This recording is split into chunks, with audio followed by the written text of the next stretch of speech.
Welcome back. Special discussion లో participate చేయడానికి ప్రముఖ ఆర్థిక రంగ నిపుణులు పిఎస్ఎం రావు గారు, అలాగే ఆర్థిక రంగ నిపుణులు రాంబాబు గారు, అలాగే సునీతారెడ్డి గారు, బీజేపీ నాయకురాలు. ముందుగా రావు గారు, నిన్నటి నుంచి ఏదైతే అమెండ్మెంట్ జరిగిందో అప్పటి నుంచి కూడా ఒక సామాన్య ప్రజల్లో ఒక ప్యానిక్, ఒక భయమే కాదు, ఒక అభద్రతా భావం, ఇంకొకటి వాళ్ళ సెల్ఫ్ రెస్పెక్ట్. అంటే మాది నల్ల బంగారం అంటారా అని చెప్పేసి. అంటే ఏంటి అసలు ఈ ఏదైతే ఉంటుందో ఫార్మల్ కి ఇన్ఫార్మల్ ఎకానమీ ఉన్న మన భారతదేశంలో ఇటువంటి ప్రతిపాదన కరెక్టేనా? దురదృష్టవశాత్తు ఇక్కడ ఏం జరుగుతుందంటే ప్రజలందరినీ భయభ్రాంతులు చేయలేదు అంటే అక్కడ కనిపిస్తున్న దానికి విరుద్ధమైన విషయం నేను చెప్పినట్టుగా అవుతుంది. ఇక్కడ అందరూ దొంగలే కారు అని నిరూపితమయ్యేదాకా నిరూపించుకోవాల్సింది అందరూ. అంటే ప్రతి వ్యక్తిని తన పని పాటలు అంతా వదిలి రోడ్డు పైన పడి నేను దొంగను కాను అని నిరూపించుకోవాల్సినటువంటి పరిస్థితి. తర్వాత ఇప్పుడు తీసుకున్నటువంటి చర్యలు 1,00,000 సార్లు చెప్పినా ఉద్దేశం మంచిది, నల్లధనం రావాలనేది. కానీ 1,00,000 సార్లు చెప్పినా ఈ మార్గం ఏదైతే అనుసరిస్తున్నారో ఇది సరైనది కాదు. మీరు చక్కటి భవనాన్ని నిర్మించాలనుకుంటున్నారు, మంచి ఆలోచన, కానీ అస్సలు పునాది లేకుండా నిర్మిస్తున్నారు. బ్యాంకుల్లో డబ్బులు పెట్టుకోవాలంటే జేబుల్లోకి డబ్బులు రావాలి ప్రజలకి. అట్లా వాళ్ళకి ఏమైనా ఉద్యోగిత ఏమైనా పెరుగుతుందా అనేది మనం చూడాలి. అది కాకుండా ఉన్నది ఊడేటట్టుగా చేస్తున్నాం మనం. మీరు చక్కగా చెప్పినట్టు మన ఎకానమీ ఫార్మల్ అండ్ ఇన్ఫార్మల్ వ్యవస్థీకృతమైంది, సంఘటితం కానిది. ఇటు ఉద్యోగిత తీసుకున్నా, ఉపాధి తీసుకున్నా. ఉద్యోగిత తీసుకుంటే మీకు ఒక 6% మాత్రం ఉద్యోగులు వ్యవస్థీకృత రంగంలో, దాంట్లో కొద్దిమంది ప్రభుత్వ రంగంలో, మిగతా వాళ్ళంతా వ్యవస్థీకృత సంఘటితం కాని రంగంలో ఉన్నటువంటి వాళ్ళు. అట్లాగే ఆర్థిక కార్యకలాపాలు మనం చూసుకున్నప్పటికి కూడా 60% ప్రజలు వ్యవసాయం పైనే ఉన్నారు కదండి. తర్వాత చిన్న మీడియం ఎంఎస్ఎంఈ సెక్టర్ అంటాం, దానిపైన ఆధారపడాలి. సెల్ఫ్ ఎంప్లాయీస్, ఇంకా అన్ఎంప్లాయీస్ కూడా ఉన్నారు. మన లెక్కల ప్రకారం అన్ఎంప్లాయ్మెంట్ తక్కువ ఉన్నట్టు మనం చూస్తున్నాం. దారిద్ర రేఖ కొద్దిగోరున్న వాళ్ళ సంఖ్య తగ్గాలి అంటే ఆ రేఖను కిందికి లాగి కూడా చూపిస్తున్నటువంటి అయినాం. అక్కడికి నేను వెళ్ళడం లేదు.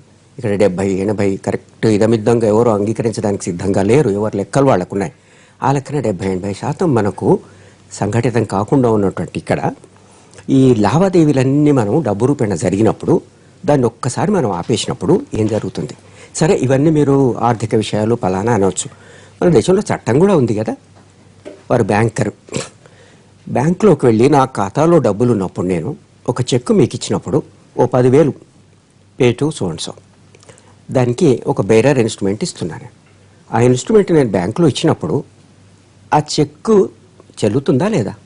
చెల్లాలి. ఎప్పుడు? ఆ ఖాతాలో సొమ్ము ఉన్నప్పుడు, అది తెచ్చినవాడు దొంగ కానప్పుడు, ఆ సంతకం టాలీ అయినప్పుడు. అది ఇవ్వకుండా ఉంటే దాన్ని ఏమంటారండి? నెగోషియబుల్ ఇన్స్ట్రుమెంట్ చట్టంలో ఏమంటారు? అది అన్లాఫుల్. చట్టం తెలిసిన వాళ్ళు చెప్పాలి. Illegal refusal. అంటే బ్యాంకులోకి అంతా వెళ్ళి 10,000 రూపాయలు ఇవ్వాలంటే నా దగ్గర నగదు లేదు, ఎన్ని రోజులు అంటారట నగదు లేదు అనవచ్చునా? అసలు బ్యాంకింగ్ నిర్వచనం ఏంటి? బ్యాంకులో ప్రామిసరీ నోటు, మనం నెగోషియబుల్ ఇన్స్ట్రుమెంట్ ప్రో నోట్ అంటాం. మనందరికీ అర్థమయ్యే విధంగా చెప్పాలంటే మీరు ఏ రూపాయి కాగితం తీసుకున్నా, రూపాయి అంటేనేమో ప్రభుత్వం ఇష్యూ చేసేదానికి రూపాయి అని ఉంటుంది. మిగతా 10 వేరే తీసుకున్నా కూడా I promise to pay the bearer 10 rupees అని అంటే ఆ రూపాయలు ఇస్తామని, అది ప్రభుత్వం చేసినటువంటి ఇస్తాను. ఎవరంటున్నారు? Bankers. Reserve Bank of India మనకు ప్రామిస్ చేస్తుంది. ఆ డబ్బు తీసుకొని పోతుంది. నల్లదా, తెల్లదా, పచ్చదా, దీన్ని అంతా చూసి చేస్తారు. ఇప్పుడు నీకేనానేమో రిజర్వ్ బ్యాంక్ అక్కడ డిఫాల్ట్ అవుతున్నది. చట్టరీత్యా కనుక మనకు అర్థమైన మిడిమిడి జ్ఞానంతో చూస్తున్నటువంటి చట్టరీత్యా చూస్తే నాకు నమ్మకం ఏంటి? బ్యాంకింగ్ నమ్మకం పైన నడవాలి. మరి ఆ బ్యాంకులోకి వెళ్తే నా ఖాతాలో ఉన్న డబ్బులు నేను 10,000, 12,000, నేను 1,00,000, అలాగనే మీరు 2.5 లక్షల, 3 లక్షల పెద్ద డబ్బు. బ్యాంకింగ్ లా ఉంది, ప్రాక్టీస్ ఉంది. ప్రాక్టీస్ ప్రకారం నేను ఎన్నో చూడాలి. నేను 10,000 అంటున్నాను, 12,000 అంటున్నాను. ఈ రోజున బ్యాంకులోకి వెళ్ళి నా చెక్ ఇచ్చి నేను డబ్బులు డ్రా చేసుకునేటువంటి పరిస్థితి ఉందా? ఇది చట్టాన్ని పూర్తిగా కాలరాసినట్టు కాదా? మనం ఉన్నది ప్రజాస్వామిక వ్యవస్థలో అయినట్టయితే చట్టాల్లో మార్పులు తేవాలి అంటే చట్ట తబల ద్వారా ప్రజలు ఇష్టానికి అభిష్టానికి అనుగుణంగా రావాలి. అట్లా రాకుండా ఉన్నట్టయితే ప్రజామోదం లేనట్టు లెక్క. ప్రజామోదం లేని చర్యలు ఏమైనా ఉన్నట్టయితే ప్రజా వ్యతిరేక చర్యలు. ఈ మనం ఫిలసాఫికల్గా ఎన్ని చెప్పినా ప్రజలందరూ కూడా మనకి 70 ఏళ్లలో కనుక మనం చూసుకున్నట్టయితే ఏ ఒక్క ప్రభుత్వ చర్య కూడా విమర్శకి తావు కాకుండా లేదు. ప్రతి చర్య ఆ విమర్శ ఏమని వచ్చింది? రేపొద్దున దీనివల్ల ప్రభావం నా మీద పడుతుంది, ఆర్థిక సంస్కరణలు తెస్తే దేశం దెబ్బతింటుంది, ఉద్యోగిత ఫలానా అవుతుంది, ఓపెన్ అప్ చేస్తే ఫలానా అవుతుంది అన్నాం. అది ఎప్పుడు రేపు అవుతుంది, ఎల్లుండి ఇంకోటి, తర్వాత లాంగ్ టర్మ్ బ్యాడ్ ఎఫెక్ట్స్ వస్తాయి అని అనుకున్నాం. ఈ ఒక్క చర్య మటుకు చాలా రివల్యూషనరీ అంటున్నారు. నిజంగా చాలా సాహసోపేతమైన రివల్యూషనరీ చర్య. ఏం జరిగిందంటే దేశంలో ప్రతి పౌరునికి, అతి పెద్దవాళ్ళు కానివ్వండి, బెగ్గర్ కానివ్వండి, బెగ్గర్ దగ్గర కూడా 500 ఉంది అంటే కొందరు అంటున్నారు 500 ఉంటే మార్చుకోవచ్చు కదా. మార్చుకోవడానికి నా బెగ్గింగ్ వదిలి నేను బ్యాంకులో నిలబడి ఆ టైంకి వాళ్ళు ఇవ్వకుంటే నేను చచ్చిపోవడం, ఇవ్వలేక బ్యాంకు లోపల కూర్చున్నటువంటి మేనేజర్ చచ్చిపోయేటువంటి పరిస్థితి. అంటే దేశంలో ఉన్న 120 కోట్ల మందికి ఒక్కసారి వాళ్ళకి ఇబ్బంది కలిగే విధంగా. అయితే నీకు ఇబ్బంది ఏం కాదు, short term pain for long term gain, పెద్ద పెద్ద విషయాలు చెప్తుంటారు, నాకు అర్థమయ్యేటువంటి కావు. ఎప్పుడు లాభం వస్తుంది? తర్వాత మీరు ఫార్మల్ ఇన్ఫార్మల్ అని చెప్పింది సరైన. ఆ వ్యవస్థ అంతా ఆగిపోతే అక్కడ ఉత్పత్తి ఆగిపోదు. ఖచ్చితంగా అక్కడ ఉత్పత్తి అయితే ఉద్యోగం తప్పదు, ఉద్యోగం పోతే డిమాండ్ తగ్గదు. డిమాండ్ అంటే కొనుగోలు శక్తి. మీరు అన్న కూరగాయలు, కోడిగుడ్డు, ఇంకొకటి, తర్వాత ఆ రోజు తినేటువంటి ఆహారం, ఇవన్నీ కొనుక్కోవడానికి అక్కడంతా ఎన్ని రోజులు? 90 రోజులు మీరు చెప్తున్నారు, చెప్పగలరా? సూచనలు చేయండి రైతులకు అంటున్నారు. సూచనలకు ఏం చేయాలి? ఉన్నట్టుండి మీరు 14.5 లక్షల కోట్లు విడ్రా చేసేసి 85% విడ్రా చేసి సూచనలు చేయండి అంటే ఆ డబ్బులు వాళ్ళకి అందజేయండి, వాళ్ళ డబ్బులు వాళ్ళకి ఇవ్వండి, నల్ల కుబేర్లను పట్టుకోండి, నల్లధనాన్ని అరికట్టండి, అది జనరేట్ అవ్వకుండా చూడండి, మీ యంత్రాంగాన్ని పటిష్టం చేయండి. అది ఎవరు వద్దనడం లేదు. మీ దగ్గర 9 లక్షల ఖాతాల సమాచారం మా దగ్గర ఉందన్నారు, వాళ్ళందరి దగ్గరికి వెళ్ళండి. అంతేగాని ప్రతి వ్యక్తి దగ్గర నీకు బంగారం ఉంటే అని ఓ రోజున, అలానది ఉంటే ఇంకొక రోజున, ఇది దీంతో ఆగిపోతుందా, ప్రజలు భయభ్రాంతులు అవుతున్నారు, అట్లా కాకుండా చూడండి అని కొంతమంది అంటున్నారు. కావద్దని నా ఆకాంక్ష కూడా. నిన్న వాళ్ళు ఇచ్చినటువంటి దాంట్లో చూస్తే వెంటనే వెళ్ళి మీ మీద మేము దాడి చేస్తామని అన్నమాట అనేం అనలేదు, కానీ చేస్తారేమో అని భయపడుతున్నారు. ఆ భయపడడానికి ఒక బేసిస్ ఉంది అక్కడ. ఎందుకంటే ఒకసారి పడ్డారు, 8th నాడు వచ్చేసి 8 గంటలకి ఇప్పటి నుంచి వెళ్ళదు అంటే ప్రతి వ్యక్తికి ఒక అనుభవం ఉంది. అరే బెంగళూరు వెళ్ళారు మా అబ్బాయి, మళ్ళీ ఎట్లా వస్తాడు, అమెరికా నుంచి వచ్చినట్టున్నాడు, వాడి జేబులో డబ్బులు ఉన్నాయి, ఏం చేసుకుంటాడు, ఈ రకంగా జరిగిందిగా. దాని తర్వాత 15వ తేదీ వరకు నేను ఈ కాయిదాలను ఒప్పుకుంటాను, పాతవి 5, మళ్ళీ అది 15 కాదు, ఈ రోజు నుంచే రేపేమొస్తుందో, ఎక్కడేది ఒప్పుకుంటారో, ఏ రకంగా ఒప్పుకుంటారో, ఏం జరుగుతుందో, ఏం చేస్తే ఏమవుతుందో, బంగారం కొంటే ఏమవుతుందో, ఇతరత్రా ఉంటే ఏంటి, ప్రతి ఒక్కళ్ళని సంపాదించుకోవడం అయితే లేదుగానే ఉన్నది. బంగారం బంగారం బంగారం అంటున్నాం. మన దగ్గర 20,000 టన్నుల బంగారం ఉంది భారతదేశం, నిజమే. రైట్.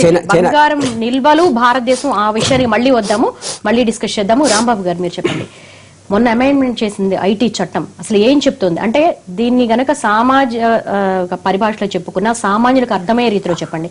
ఒక 10 లక్షలు నిల్వ నగదు ఉన్న వాళ్ళు, 10 కోట్లు ఉన్న నల్ల కుబేర్లు సమానంగా ఒక ఘాటున కట్టినట్టు కదా?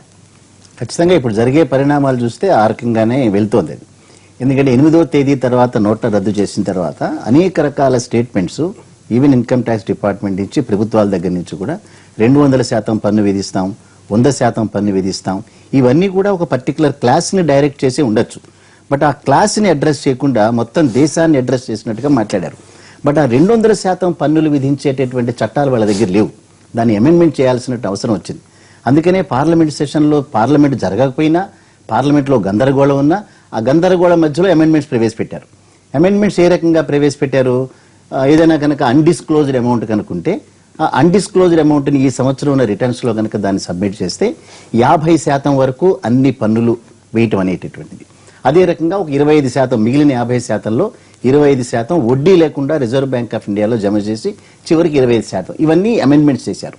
మొన్న జరిగినటువంటి వాలంటరీ డిస్క్లోజర్లో 69,000 కోట్ల రూపాయలని దాన్ని రికవరీ చేసుకుని ఎవరు డిస్క్లోజ్ చేయలేదు. అసలు వాడెవరో కూడా తెలియదు. మన తెలంగాణ రాష్ట్రం నుంచి అయితే 18,000 కోట్ల రూపాయలు ట్యాక్స్ రూపంలో పే చేశారు. సో వారెవరో కూడా దేశానికి తెలియదు, మనకి తెలియదు. బట్ ఇప్పుడు 500 రూపాయలు తీసుకున్నటువంటి వాడు ఇంకొకటి వాడి వివరాలు, భార్య వివరాలు, ఇంట్లో కుటుంబ వివరాలు అన్ని చెప్పి మాత్రం తీసుకోవాలి. ఇది జనాల లోపలికి మైండ్లోకి రిజిస్టర్ కాదు. ఇప్పుడు చేసినటువంటి అమెండ్మెంట్ కూడా ఏ రకంగా సంకేతాలు వెళ్ళాయి? లాస్ట్ ఇయర్ కానీ ప్రీవియస్ ఇయర్ కానీ ఏదైనా న్యాయబద్ధంగా సంపాదించినటువంటి సొమ్ము కూడా ఆ రిటర్న్స్ లో కనుక సబ్మిట్ చేయని రోజున ఈ రోజు మీరు డిస్క్లోజ్ చేసి తీరాల్సినటువంటి చట్ట రూపంలో దాన్ని చెప్తున్నారు పార్లమెంట్ లో అప్రూవ్ చేసి. రాంబాబు గారు మీ మాట కడ్డ వస్తున్నా, వ్యవసాయ ఆధారిత దేశం మన దేశం. చాలా మంది కర్షకులు ఒక 7 ఎకరాలు 6 ఎకరాలు ఉంటాయి, కౌలు డబ్బులు వస్తాయి, ఓ 15 లక్షలు ఏదో ఇనపట్లు వేసుకుంటారు. కానీ వాళ్ళు వెళ్ళి ఏదో బ్యాంక్ వెళ్ళి జమ చేసేంత ఉండదు. ఇప్పుడు all of sudden over night తీసుకున్నారు. ఇది సంచలనం కావచ్చు, సాహసోపేత నిర్ణయం కావచ్చు. కానీ దానికి వాళ్ళు ఇప్పుడు లెక్కలు ఏ విధంగా చూపిస్తారు? ఎలాంటి బిల్లులు దాచుకోరు. ఇది వరి మీద వచ్చిందా లేకపోతే దేని మీద వచ్చిందో కౌలు డబ్బులు అనేది చెప్పుకోలేరు కదా. ఇప్పుడు అది కూడా నల్లధనం కింద. ఈ నిర్ణయం తీసుకున్నటువంటి వ్యక్తులు కానీ లేకపోతే నిర్ణయంలో భాగస్వామ్యం కాని వ్యక్తులు కానీ గత 30-40 సంవత్సరాలుగా రాజకీయాల్లో ఉన్నటువంటి వాళ్ళు వీళ్ళు. సో గ్రామీణ వ్యవస్థ ఏ రకంగా ఉంటుంది, గ్రామీణ వ్యవస్థలో ఆ ఎకానమీని ఏ రకంగా స్ట్రెంథెన్ చేస్తుంది అనేటటువంటిది తెలియని వ్యక్తులు కాదు ఇక్కడ. అక్కడ అనఫీషియల్ చిట్స్ నడిచినా, అనఫీషియల్ లెండింగ్ జరిగినా కూడా గ్రామీణ వ్యవస్థ వీటి మీద ఆధారపడి ఉంది. సో దీన్ని కనుక మనం చట్ట రూపంలోకి తీసుకురావాలంటే కొంత ఎక్సర్సైజ్ అవసరం. సో ఈ రకంగా మీరు చర్యలు తీసుకోవాల్సి వచ్చినప్పుడు ఇన్కమ్ ట్యాక్స్ చట్టాన్ని గురించి కానీ, గ్రామీణ వ్యవస్థ బలోపేతమైనటువంటి ఆ ఎకానమీ గురించి కానీ ఏమాత్రం అడ్రస్ చేయకుండా సడన్ గా కనుక మీరు తీసుకున్న నిర్ణయం, ఇప్పుడు వాళ్ళందరూ కూడా నల్ల కుబేరు జాబితాలోకి వస్తారు. వాళ్ళు చట్టం ఒకసారి మీరు చేసి అమెండ్మెంట్ చేసిన తర్వాత ఇంప్లిమెంట్ చేయాల్సిన ప్రభుత్వం కాదు, ఇంప్లిమెంట్ చేయాల్సింది అడ్మినిస్ట్రేషన్.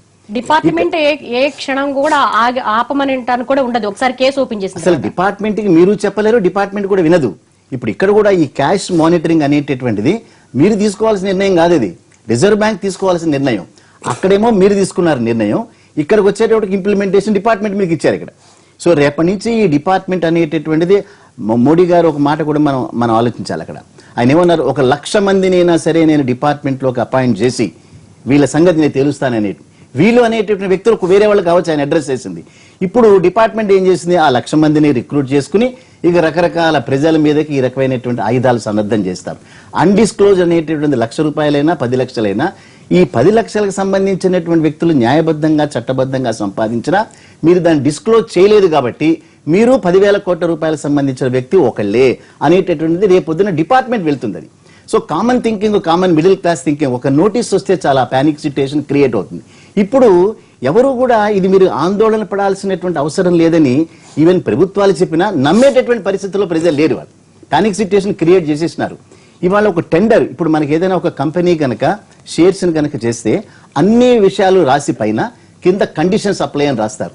ఇప్పుడు ఇవాళ రిజర్వ్ బ్యాంక్ కూడా షరతులు వర్తిస్తాయి. ఇప్పుడు రిజర్వ్ బ్యాంక్ కూడా రేపు పొద్దున్న ప్రింట్ చేసేటటువంటి వాటిలో ఐ ప్రామిస్ టు పే అన్ని రాసి కింద షరతులు వర్తిస్తాయని చెప్పాల్సి వస్తుంది. షరతులు ఏంటో తెలియదు, ఆ షరతులు ఏంటో రద్దు చేసేసారు కదా.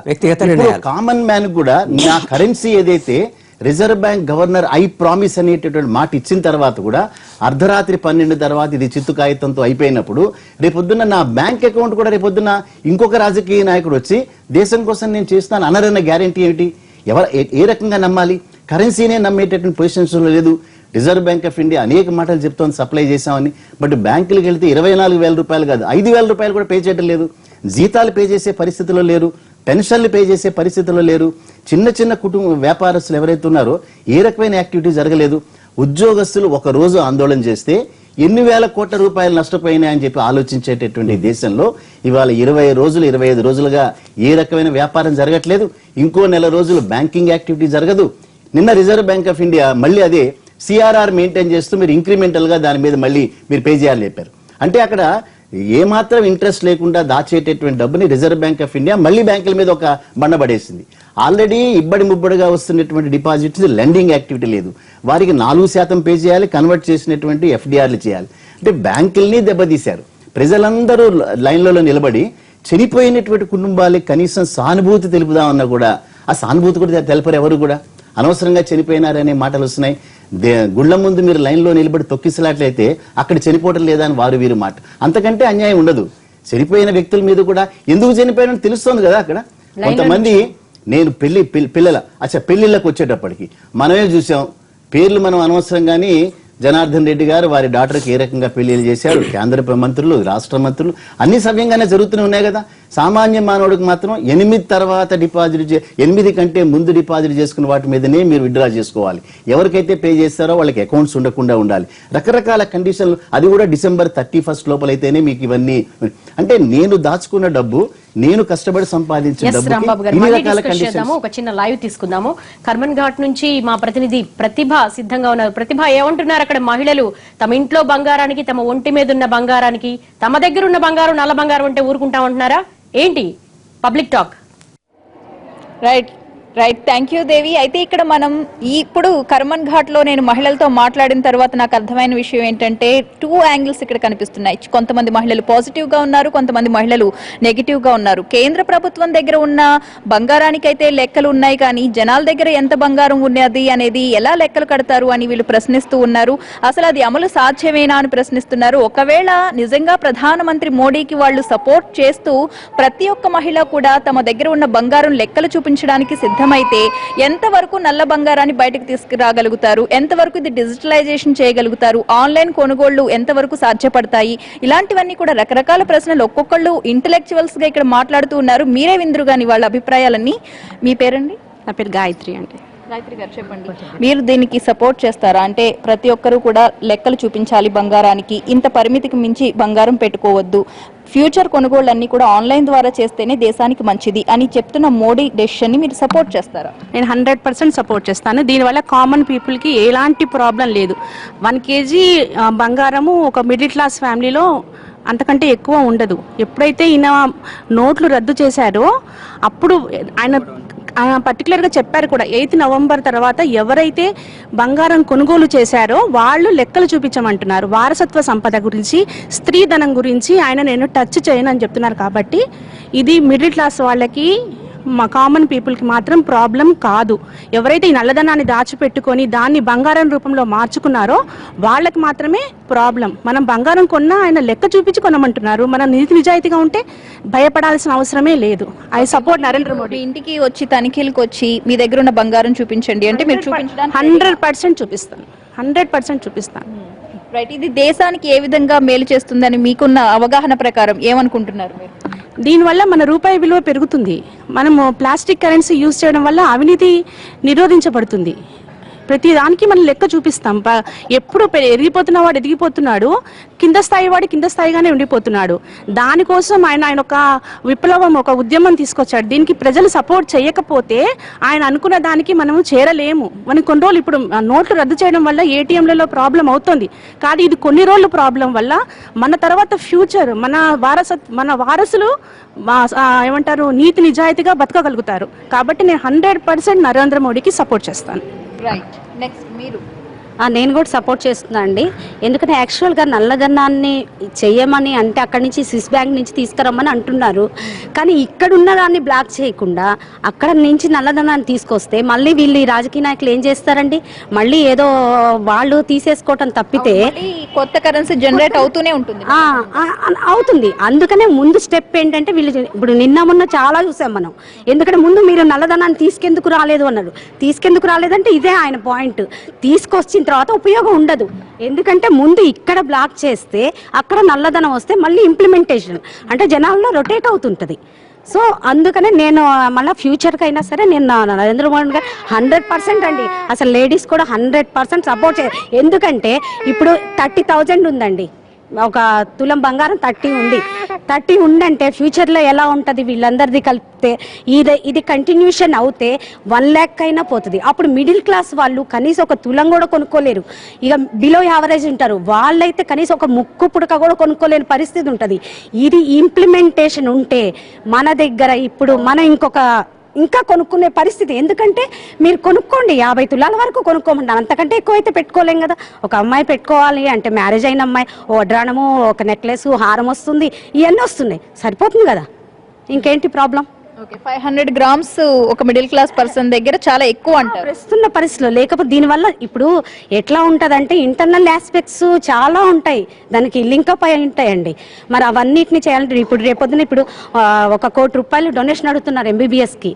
మరి రేపొద్దున ఇంకా 5 కోట్లు అంటారు, 10 కోట్లు అంటారు. అంటే ఒక మధ్య తరగతి వాడు MBBS చదివే పని లేదు, అవుట్ ఆఫ్కి వెళ్ళి చదువుతున్నారు. ఇప్పుడు మా బాబే ఉన్నాడు, నేను అవుట్ ఆఫ్కి పంపించుకున్నాను. అది కూడా నా దగ్గర ఒక 3 lakhs గోల్డ్ నేను డిస్పాచ్ చేసుకొని నేను పంపించుకున్నాను. మళ్ళీ నేను అది గ్యాదర్ చేసుకోవాలంటే ఇది వెళ్ళిపోతుంది, ఇది 50,000కో 60,000కో వెళ్ళిపోతే అప్పుడు నేను ఎట్లా కొనుక్కుంటాను? ఇప్పుడు దీనివల్ల బంగారం తగ్గుతుంది, మనం కొనుక్కోగలం. 50 తులాలు అయినా వరకే కొనుక్కోలేస్తాము, లేకపోతే అసలు కొనుక్కోలేని పరిస్థితి అనమాట. అది రైట్, వింటున్నారు కదా దేవి, భారతదేశం అభివృద్ధి పదంలో ముందుకు సాగాలి అంటే మన రూపాయి వాల్యూ పెరగాలి అంటే ఇప్పుడు మోడీ తీసుకున్న బంగారంపై ఏదైతే నిర్ణయం తీసుకున్నారో అది చాలా కరెక్ట్ అని చెప్పి ఇద్దరు మహిళలు సపోర్ట్ చేశారు. మరొక మహిళ అభిప్రాయం తెలుసుకుందాం. మీరు సపోర్ట్ చేస్తారా? ఇది చాలా సంతోషంగా ఉందండి మోడీ గారు తీసుకున్న నిర్ణయము. ఎక్కువ గోల్డ్ అంటే మేము పరిమితంగా పెట్టుకోవచ్చు, ఎక్కువ గోల్డ్ పెట్టుకోవడం కూడా అది మంచిగా ఏం లేదు పద్ధతి. ఇంకా మా అబ్బాయిలకు కూడా ఎక్కువ గోల్డ్ కొనడం ఇష్టం ఉండదు. కానీ చాలా మంది ఇప్పుడు మేము మార్నింగ్ నుంచి కూడా చాలా ఏరియాస్ లో తిరిగి వస్తున్నామండి, బంగారం అనేది ఒక నిత్యావసరాన్ని మించిన అత్యవసరం అన్న మాటే ఎక్కువగా వినిపిస్తూ ఉంది. ఎందుకంటే వాళ్ళకి ఫ్యూచర్ లో ఏదైనా పిల్లలకి ఫీజులు కట్టుకోవాలన్నా, అత్యవసరమైన హాస్పిటల్ ఖర్చులు వచ్చినా, ఇంకేదైనా కూడా మన దగ్గర బంగారం ఉంటేనే మనకు ఒక భరోసా ఉంటుంది జీవితంపై అని ఎక్కువ వినిపిస్తూ ఉన్నారు. కొనాలి కానీ పరిమితంగా కొనాలి, కొద్దిగా ధైర్యం కోసము ఒక 50 తులాలు 40 తులాలు అంతే. ఒక్క నిమిషం లైన్ లో ఉండండి, మీరు ఒక్క నిమిషం హోల్డ్ లో ఉండండి. ప్రతిభ, బ్యాంకింగ్ రంగ ఆర్థిక విశ్లేషకులు నరసింహమూర్తి గారు మనతో మాట్లాడటానికి సిద్ధంగా ఉన్నారు. నరసింహమూర్తి గారు నమస్తే అండి. నమస్కారం అండి. నమస్కారం నరసింహమూర్తి గారు, యుద్ధ విమానాల్లో కోట్లకు కోట్లు నమస్కారం అండి. బ్యాంకుల్లో డబ్బు పంపిస్తున్నా ఉంటున్నారు, కానీ నో క్యాష్ బోర్డులో ఏటీఎంలు కనిపిస్తున్నాయి, బ్యాంకుల దగ్గర బారులు తీరుంటున్నారు. ఏంటి వాస్తవిక స్థితి ఏంటి?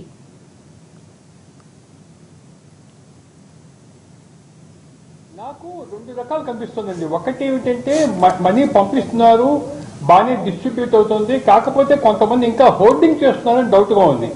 అంటే బ్యాంకు తీసుకున్న వాళ్లే తీసుకుని కొంతమంది బ్యాంకర్లు కూడా కొంత కుమ్ముక్కయ్యి, స్టాఫ్ కూడా కొంతమందితో ఎక్కువ డబ్బులు హోల్డింగ్ అవుతున్నాయని కూడా ఒక డౌట్ గా ఉంది నిన్న మొన్న వచ్చిన రిపోర్ట్ల ప్రకారం. సో దేర్ఫోర్ నా ఉద్దేశంలో ఇది కొంత క్రియేటెడ్ ప్రాబ్లం కూడా ఉంది. కాకపోతే ఈ మొత్తం ప్రాబ్లం సాల్వ్ అవ్వాలంటే మేము ఇంకొక 15 రోజులు 20 రోజులు పట్టచ్చు. ఎందుకంటే ఒకసారి ప్రింట్ అయిన తర్వాత మార్కెట్లోకి రావటానికి ఆల్మోస్ట్ 14-15 రోజులు పడుతుందండి ఆ మనీ మార్కెట్లోకి రావటానికి.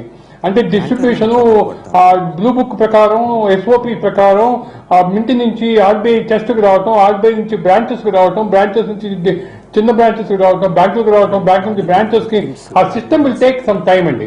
సో ఈ లాజిస్టిక్స్ లో లేట్ అవుతుంది అన్నమాట, కరెక్ట్. కాకపోతే మనీ సరిగ్గా ప్రింట్ అవుతుంది, బాగానే వస్తున్నాయి. కాకపోతే మధ్యలో కొంతమంది మరి హోల్డింగ్ ఏమన్నా చేస్తున్నారని డౌట్ గా ఉంది. కాకపోతే చాలా వెసులుబాటు వచ్చిందని చెప్పొచ్చు.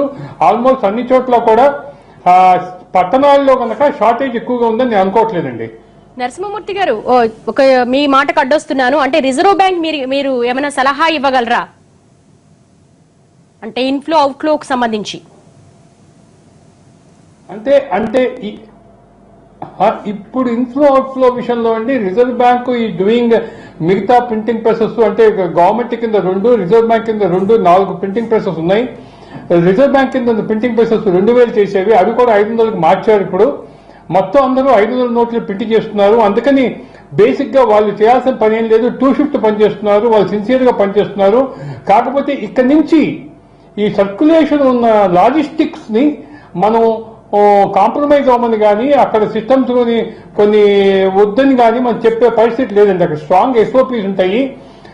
ఎయిర్ క్రాఫ్ట్ లో మనీ రిజర్వ్ బ్యాంక్ చెస్ట్కి వస్తే అక్కడి నుంచి మళ్ళీ మూవ్మెంట్ బ్యాంక్స్ నుంచి బ్రాంచెస్ కి అదంతా పక్కా సిస్టమ్ ఉంటుంది. దాన్ని మనం డైల్యూట్ చేసి ఫాస్ట్ గా చేయమని చెప్పడం అనేది భావ్యంగా ఉండదు. రేపు ఏమన్నా తేడా అవుతే అది కొంచెం ప్రాబ్లం పడాల్సి వస్తుంది. అందుకని దాన్ని మనం అడ్వైజ్ ఇవ్వలేమండి. Right now they are doing the best. కాకపోతే ఏంటంటే ఇటువంటి పరిస్థితుల్లో చిన్న ప్లేసెస్, అగ్రికల్చరల్ ప్లేసెస్, వాటికి కొంచెం ఎక్కువ వెసులుబాటు ఇచ్చి, సిటీల్లో క్రెడిట్ కార్డు ఉన్న అలవాటు పడ్డారు కాబట్టి డెబిట్ కార్డు అక్కడ కొంచెం టైట్ చేసినా కూడా ఎక్కువ విలేజెస్ కు మనీ పంపిస్తాం మంచిది. అది కాక ముఖ్యమైన విషయం ఏంటంటే ఇండస్ట్రీ ఈజ్ సఫరింగ్ అలాట్ అండి. బేసిక్ గా ఏంటంటే ట్రాన్స్పోర్టేషన్ ఈజ్ సఫరింగ్ అలాట్. వాళ్ళకి మీరు 50,000 వెసులుబాటు ఇచ్చారు డ్రా చేసుకోవడానికి, అది సరిపోదు. రోజుగా 2-3 లక్షలు అవసరం అవుతాయి వాళ్ళకి, ట్రక్కులకి ఇవ్వడానికి, భోజనాలకి, దానికి డ్రైవర్లకి ఇవ్వడానికి. వాళ్ళ క్రెడిట్ కార్డ్స్ ఉండవు, డెబిట్ కార్డ్స్ ఉండవు. సో దేర్ఫోర్ ఇండస్ట్రీ సఫర్ అవుతుంది. కాబట్టి ఇండస్ట్రీని కూడా కొంచెం వాళ్ళు ఇప్పటిదాకా ఇండస్ట్రీ మీద వాళ్ళు దృష్టి పెట్టలేదు. ఇండస్ట్రీ ట్రక్ మూవ్మెంట్స్ కి వాళ్ళకి కావాల్సిన క్యాష్ డ్రాయింగ్ పాస్ట్ ట్రాక్ రికార్డుని బట్టి కొంచెం ఎక్కువ క్యాష్ వెసులుబాటు ఇండస్ట్రీకి ఇస్తే అది ఇంకా సర్దుకుంటుంది నా ఉద్దేశం. బిఎస్ రాంబాబు గారు మీతో మాట్లాడతారంటే అండి, ఒక క్వశ్చన్ అడుగుతారట. నరసింహమూర్తి గారు నమస్కారం, రాంబాబుని మాట్లాడుతున్నాను. నమస్కారం, బాగున్నారా? లేదు, ఇప్పుడు మీరు అన్నారు కదా, ఇది బ్యాంక్స్ లో కూడా కొంత కుమ్ముకు జరిగి ఈ డబ్బు అనేటటువంటిది సరిగ్గా కస్టమర్స్ కి పే చేయట్లేదని మేము మొన్న రిజర్వ్ బ్యాంక్ ని ఒక డిమాండ్ చేసాం. ఒకటి ఏంటంటే క్యాష్ ఇన్ఫ్లో ఎంతవరకు మీరు క్యాష్ ని సప్లై చేయగలిగినారు, ఎన్ని బ్యాంక్స్ సప్లై చేసినారు. సపోజ్ ఆ వివరాలు కనుక రిజర్వ్ బ్యాంక్ ఆఫ్ ఇండియా కనుక ఇస్తే, నిజంగా కనుక బ్యాంక్స్ లో ఈ రకమైన యాక్టివిటీ జరిగితే బ్యాంక్ మేనేజ్మెంట్స్ ని ఎక్స్పోజ్ చేయొచ్చుగా మనం. ఎందుకంటే 24,000 రూపాయలు ప్రతి ఒక్క అకౌంట్ లో వారానికి విత్డ్రా చేసుకోవచ్చు అన్నారు. అంటే ఒక అకౌంట్ హోల్డర్ నెలకి 1,00,000 రూపాయల వరకు విత్డ్రా చేసుకోవచ్చు. కరెంట్ అకౌంట్ హోల్డర్ 50,000 అన్నారు, అంటే 2 లక్షలు విత్డ్రా చేసుకోవచ్చు. ఈ లెక్క ప్రకారం వాళ్ళు విత్డ్రా చేసుకునేటటువంటి సొమ్ముని Reserve Bank of India supply చేయగలిగిందా? సప్లై చేయలేకపోతే ఎంతవరకు సప్లై చేసిందో చెప్తే ఈ రకమైన కన్ఫ్యూజన్ ఉండదు కదా. ఒకవేళ బ్యాంక్ అధికారులు లేకపోతే అక్కడ ఉన్నటువంటి వాళ్ళ కుమ్ముకైతే వాళ్ళ మీద చర్యలు తీసుకుందాం. రిజర్వ్ బ్యాంక్ సప్లై చేయకపోతే వాస్తవాలు ప్రజలకు తెలుస్తాయి. నేను అవునండి అవునండి నాకు అది మీతో ఏకీభవిస్తాను. కాకపోతే ఒకే విషయం ఎందుకు మీ మాట అనాల్సి వచ్చిందంటే, నిన్న ఆ బెంగళూరులో 7 కోట్లు ఏదో కోట్ల రూపాయలు బయటపడటం, ఇలాంటి సిచ్యువేషన్ లో ఇటువంటి డౌట్ వచ్చింది. హలో చెప్పండి. నరసింహమూర్తి గారు మాట్లాడండి. అంటే ముఖ్యంగా ఇటువంటి డౌట్ రావడం కారణం ఏంటంటే, చాలా చోట్ల ఈ ఐటీ రైడ్ అయినప్పుడు కొత్త నోట్లు కోట్ల రూపాయలు బయట పడుతున్నాయి కాబట్టి ఇటువంటి డౌట్ రావడం అయిందండి. లేకపోతే ఇటువంటి డౌట్ వచ్చేది కాదు. ఇప్పుడు మీరు చెప్పినట్టుగానే రిజర్వ్ బ్యాంక్ నుంచి ఆ డీటెయిల్స్ తీసుకుని క్రాస్ వెరిఫై చేసుకోవడం అనేది మంచిదే. అది ఎందుకంటే మనం అడుగుతున్నదే కాదు, చంద్రబాబు నాయుడు గారు కూడా అడిగారు ఎంత సప్లై చేశారో చెప్పమని. అట్లాగే మన రాష్ట్రంలో ఉండే ఈటెల రాజేందర్ ఆర్థిక మంత్రి గారు కూడా reserve Bank of India cooperate చేయట్లేదు, వారు కూడా వివరాలు చెప్పన్నారు. మనం అడుగుతున్నాం, ఒకసారి కనుక రిజర్వ్ బ్యాంక్ కనుక చెప్తే ప్రజలకు కూడా ఒక వాస్తవం తెలుస్తుంది కదా, ఎంత సప్లై చేయగలిగినారు, నేను ఎంత తీసుకోగలుగుతున్నాను. బ్యాంక్స్ ఏం చేస్తున్నాయంటే వాళ్ళకు ఉన్నటువంటి ఖాతాదారులు అందరినీ సాటిస్ఫై చేయడానికి ఒక్కొక్కరికి 24,000 ఇవ్వకుండా 4-5 రూపాయలతో అడ్జస్ట్ చేస్తున్నారు. లేదా రిజర్వ్ బ్యాంక్ సప్లై చేసినటువంటి క్యాష్ 24,000 రూపాయల చొప్పున పే చేస్తే 20 మందికో 40 మందికో పే చేసినాక కౌంటర్స్ క్లోజ్ చేయాల్సి వస్తుంది. ఏదో ఒకటి మనం కనుక బ్యాంక్స్ చెప్తే 24,000 రూపాయలు 20 మందికి పే చేసి క్లోజ్ చేయాలా, లేదా 100 మంది కస్టమర్ని సాటిస్ఫై చేయాలా? ఇది నిబంధనలకు విరుద్ధమైనా కూడా ఏదో క్లారిటీ మనం ఇస్తే బాగుంటుంది కదా. అవును, తప్పకుండా అండి. ఆర్బీఐ అది క్లారిటీ ఇవ్వచ్చు. కాదు, ముఖ్యమైన కొంత వరీసం ఏంటంటే, కొన్ని చోట్ల ఐటీ రేట్ లేనప్పుడు కోట్ల కొత్త 2,000 రూపాయల నోట్లు బయటపడుతున్నాయి. ఇది కొంచెం డిస్టర్బెన్స్ గా ఉంది. అన్లెస్ ఏ బ్యాంకులో ఎక్కడో కొమ్ముకు కాకపోతే ఇన్ని కోట్ల రూపాయలు ఒక్కొక్క కొన్ని ఇళ్లలో బయటపడటం ఆశ్చర్యంగా ఉంది అనమాట. థ్యాంక్ యూ నరసింహమూర్తి గారు. అలాగే ఆంధ్ర బ్యాంక్ డైరెక్టర్ రామకోటేశ్వరరావు గారు, ప్రస్తుతం బ్యాంకులకు సంబంధించి మనకి నరసింహమూర్తి గారు చెప్పారు, అంటే ఏ విధంగా ఉంది ఇన్ఫ్లో అవుట్ఫ్లో అన్నది. ప్రస్తుతం బ్యాంక్ లో ఉన్నటువంటి ఎంప్లాయీస్ ఎటువంటి ఇబ్బందులు ఎదుర్కొంటున్నారు? నేను ప్రస్తుతం అయితే బ్యాంకులో లేను, నేను రిటైర్డ్ ఎంప్లాయీని, కాబట్టి విశ్లేషకులు అని చెప్పటమే రాజకీయ విశ్లేషణ. సరే, ఇప్పుడు అసలు దీని మొత్తంలో వరస్ట్ విక్టిమ్స్ ఎవరంటే బ్యాంక్ సిబ్బంది. బ్యాంక్ సిబ్బంది ముందుగా ప్రిపరేషన్స్ లేవు, ఎవరికి తెలియదు. సడన్గా తీసుకొచ్చేసేసి ఈ చర్య తీసుకొచ్చి పెట్టి ఇప్పుడు చివరికి అందరూ కూడా కలిసి అటాక్ చేస్తుంది ఉన్నట్టు బ్యాంక్ ఎంప్లాయీస్. ఎందుకంటే ఫీల్డ్ లెవెల్లో ఉండే వాళ్ళు. వాస్తవం ఏంటి, ఆర్బీఐ ఈ పాలసీ డెసిషన్ మేకింగ్లో బ్యాంకర్స్కి ఇంక్లూడింగ్ ఎస్బీఐ చీఫ్తో సహా ఎవరికి సంబంధం లేదు. రెండోది, దీనికి ఏమైనా ప్రిపరేషన్స్ చేసుకున్నారంటే ముందు ఎవరికి కూడా తెలిసే అవకాశమే లేదు. మూడోది, క్యాష్ సప్లై చేసే దాంట్లో మాకు రోల్ లేదు బ్యాంకులకి, అదంతా రిజర్వ్ బ్యాంక్ ఆఫ్ ఇండియా చూస్తూ ఉంది. కాబట్టి ఏ విధంగానూ సంబంధం లేనటువంటి చోట నిజంగా చెప్పాలంటే ఎన్నో కష్టాలు పడి ప్రజల్ని, ఎందుకంటే ప్రజలు మా కస్టమర్స్ కాబట్టి వాళ్ళని ఏదో విధంగా సాటిస్ఫై చేయాలని చెప్పి ఇందాక తను చెప్పినట్టుగా 24,000 చోట 2,000 ఇచ్చి వచ్చిన క్యాష్ని బట్టి మేము డివైడ్ చేసుకోవాలి. ఇవాళ 15 లక్షలు, ఇవాళ 50 లక్షలు కావాల్సిన చోట 15 లక్షలే క్యాష్ ఇచ్చారనుకోండి బ్రాంచ్కి, మేనేజర్ ఏం చేయాలి? మేనేజర్ అప్పటికప్పుడు తన డెసిషన్ తీసుకోవాలి. అది రూల్స్ని బట్టి రాదు, చట్టం ప్రకారంగా రాదు. ఆయన డెసిషన్ తీసుకొని ఓకే కనీసం స్కాటర్ చేద్దాం, 2,000 3,000 ఇస్తే కనీసం నేను ఒక 150 మందిని సాటిస్ఫై చేయొచ్చు అని అనుకొని ఆ విధంగా చేస్తున్నారు. అయితే ప్రతి న్యాచురల్ ఎదురుగా మేము ఉంటాం కాబట్టి మా మీద నిరసన వ్యక్తం చేయటం అనేది సహజం. దాని గురించి కూడా నేనేం తప్పు పట్టట్లేదు. అయితే దీనికి అంతా కూడా ఏంటంటే కారణం ఏంటంటే రెండమ్మ. ఒకటి వాస్తవం, దీన్ని ఉద్దేశాలను ఎవరు తప్పు పట్టట్లేదు. కాకపోతే అసలు ప్రిపరేషన్స్ లేకుండా ఇంత పెద్ద వ్యవస్థలో 86% నోట్ల చలామణిని రద్దు చేసేటప్పుడు దానికి కావలసినటువంటి జాగ్రత్తలని తీసుకోకుండా ఒక్కసారి ఈ స్టెప్ తీసుకోవటం వలన ఎంత పెద్ద మొత్తం దేశంలో 120 కోట్ల జనాభా. ఇదేమన్నా ఎవరికి ఏదో అకౌంట్ ఉన్న వాళ్ళకి కాదు కదా, బ్యాంకులో అకౌంట్ ఉన్న వాళ్ళకి కాదు, 120 కోట్ల మందికి ఎఫెక్ట్ అయింది. దాన్ని చెయ్యాలి అంటే ఎంత పెద్ద ఎక్సైజ్ చేయాలి. 6 నెలలు ఎక్సైజ్ చేశామని చెప్పుకొచ్చారు. 6 నెలల్లో ఏం చేశారో తెలియట్లేదు, అసలు ఏమి చేయలేదు. 6 నెలల్లో అయితే దీంట్లో ఇందాక మీరు చెప్పిన దాంట్లో నాకు కొంతమంది ఆర్థికవేత్తలు చెప్పేది ఏంటంటే దీంట్లో కూడా ఒక వ్యూహం ఉందనేది. రైట్, ఆ వ్యూహం గురించి మాట్లాడే ముందు మనం ఒక లైవ్ తీసుకుందాం. ప్రతిభ కర్మన్ గారి దగ్గర ఉన్నారు. ప్రతిభ, ఏమంటున్నారు మహిళలు?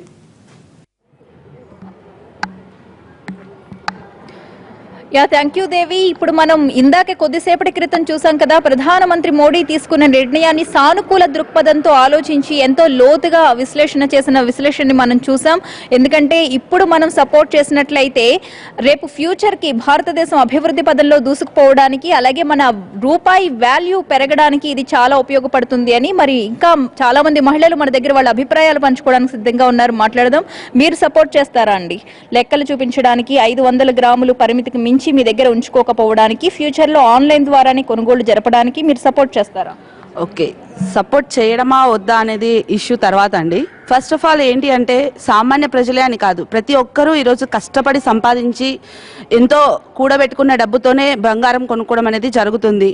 అసలు బంగారం కొనుక్కోవడానికి రీజన్ ఏంటి అంటే సడన్ గా మనకి ఏదన్నా ఒక ఆపద వచ్చినప్పుడు, ఆ ఆపద అది హాస్పిటల్ రూపంలో కావచ్చు, లేదంటే ఎడ్యుకేషన్. ఇప్పుడు ఎడ్యుకేషన్ తీసుకుంటే లక్షల్లో చాలా డొనేషన్ల రూపంలో, ఈవెన్ ఒక ఎల్కేజీ స్టూడెంట్ ఎల్కేజీకి వెళ్ళాలంటే ఇప్పుడున్న పరిస్థితుల్లో కార్పొరేట్ లెవెల్లో 75 దాకా నడుస్తుంది. అంటే 1 lakh దాకా కూడా ఇంకా ఛార్జ్ చేస్తున్నారు. 1 lakh దాకా ఛార్జ్, అంటే ఎల్కేజీకి 1 lakh అన్నప్పుడు ఇంకా అబ్బాయి 10th క్లాస్కి ఏంటి, ఇంటర్ ఏంటి, దెన్ ఒక మెడిసిన్ సీట్కి వెళ్ళాలన్నా, లేదంటే అతను ఒక భవిష్యత్తులో సెటిల్ కావాలి అన్నా మరి ఎన్ని డబ్బులు తనకి కావాల్సిన అవసరం వస్తుందో ఒక్కసారి ఆలోచించాల్సిన విషయం అండి. మరి అసలు బంగారం ఎందుకు కూడబెట్టుకుంటున్నారు అంటే ఇందాక చెప్పినట్టు మరి హాస్పిటల్కి వెళ్ళినప్పుడు, ఈవెన్ నిన్న కూడా నేను హాస్పిటల్కి వెళ్తే ఈ కరెన్సీ ప్రభావం అనేది నాకు చాలా ఇబ్బందికరంగా అనిపించిందండి. నేను అసలు తీసుకోనండి, ఏం చేసుకుంటారో చేసుకోండి, మీ ఇష్టం, చూపించుకుంటారో చూపించుకోండి, లేదంటే మళ్ళీ నెక్స్ట్. అంటే ఇదేమైనా ఆగే పరిస్థితి అండి? ఒక్కసారి మీరు నిర్ణయం తీసుకునే ముందు అందరి గురించి ఆలోచించాలి. అట్ ద సేమ్ టైం మన దేశంలో ఎంతో మంది ఆర్థికవేత్తలు ఉన్నారండి. వాళ్ళ సజెషన్ తీసుకొని వాళ్ళ సజెషన్స్తో పాటు ఎటువంటి మార్పులు చేస్తే బాగుంటుంది అని నిర్ణయం తీసుకోవాల్సిన బాధ్యత ఎంతైనా ఈ ప్రభుత్వానికి ఉంది అని నేను చెప్తున్నానండి. Thank you. నా పేరు నవిత అండి. మనము మోదీ గారికి మేము చెప్తున్నది ఒక్కనే అండి, మీరు ఏ నిర్ణయం తీసుకున్నా ఓవర్ నైట్ నిర్ణయం తీసుకోకండి. మిమ్మల్ని మేమైతే ఎలాగైతే ఎన్నుకున్నామో ఓటింగ్ ద్వారా, అలాగే ప్రజలందరి అభిప్రాయం తీసుకొని మీరు నిర్ణయం తీసుకోవాల్సిందిగా కోరుకుంటున్నామండి. మీరు ఏదైతే ఓవర్ నైట్గా 500,000 చేశారో ఆ ఇష్యూ ఓకే, కానీ బంగారం విషయంలో కూడా ఇలా చేశారంటే సెక్యూరిటీకి దాపెట్టుకుంటారండి ఎవరైనా బంగారాన్ని. మీరు వైట్ మనీతో ఎంతైనా కొనుక్కోండి అని చెప్పండి. ఇది ప్రజల మీద ఆంక్షను విధించడం అనేది, ప్రజల చేత ఎన్నుకోబడ్డ అధికారులు ఇలా చేయడం అనేది న్యాయంగా అనిపించట్లేదండి. వ్యక్తిగత స్వేచ్ఛను మీరు హరిస్తున్నట్టుగా అనిపిస్తుంది. మీరు వైట్ మనీతోనే ఎంతైనా కొనుక్కోండి అని చెప్పండి. ఇప్పుడు డబ్బు ఎప్పుడు ఎవరి దగ్గర ఉంటుందో తెలియదు. డబ్బు ఉన్నప్పుడు దాచిపెట్టుకోవాలని బంగారం కొనుక్కుంటారు. మీరు ఇంతే లిమిట్గా కొనుక్కోండి అంటే వాళ్ళ దగ్గర డబ్బు లేనప్పుడు వాళ్ళ డబ్బులకు ఎక్కడికి వెళ్తారండి? వాళ్ళ డబ్బులకు ఎక్కడికి వెళ్తారు? ఉన్న డబ్బు బంగారం రూపంలోనే దాచిపెట్టుకుంటారు. కాబట్టి మీరు వైట్ మనీతో ఎంతైనా కొనండి అని చెప్పండి, కానీ బంగారానికి ఆంక్షలు విధించడం అంటే కొంచెము ప్రజలు ఆలోచించాల్సిన విషయం అండి. ఇప్పుడు మ్యారేజ్ విషయంలో ఎంతో సఫర్ అవుతున్నారు. ఫస్ట్ ఒక ఆడపిల్ల మ్యారేజ్ చేస్తారంటే మీరు ఎంత బంగారం పెడతారండి అని అడుగుతారు. లిమిట్కి పెట్టాలనుకున్న వాళ్ళు బంగారం పెట్టాలంటే ఇప్పుడు ఆడపిల్లల పెళ్లి విషయంలో కూడా పెళ్లి ఆగిపోవాల్సిన పరిస్థితి వస్తుంది. ఇప్పుడు మీరు 500-2000 విషయంలోనే మిడిల్ క్లాస్ పీపుల్ చాలా సఫర్ అవుతున్నారండి. సరే, నల్లధనాన్ని తీయడానికి మీరు ఉపయోగిస్తున్నారు. మేము షాప్కి 2000 నోట్ తీసుకెళ్తే అది వర్తలెస్ అయిపోతుంది. ఇప్పుడు 5000 జీతం వచ్చే వాళ్ళు 2000 2 నోట్లు ఇచ్చి 500 ఇస్తే 2000 షాప్కి పోతే వాడు ఇయ్యనంటే వాళ్ళ పరిస్థితి ఏంటండి? కొంచెం ప్రజల గురించి కూడా ఆలోచించాల్సిందిగా మేము కోరుకుంటున్నామండి. రైట్. అయితే దేవి, ఇక్కడ మొత్తం వింటుంటే మనకు అర్థమవుతున్న విషయం ఏంటంటే నిన్న చేసిన ప్రకటన పట్ల ఎవరికి ఒక స్పష్టమైన క్లారిటీ లేదు అనేది అయితే మనకు అర్థమవుతుంది.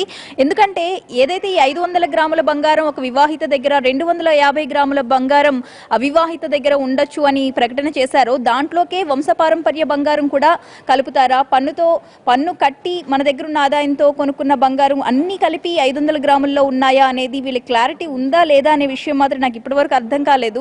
ఒక్కసారి దాని మీద క్లారిటీ తీసుకునే ప్రయత్నం చేద్దాం మనం. అమ్మ, మీకేమర్థమైంది నిన్న చేసిన ప్రకటన?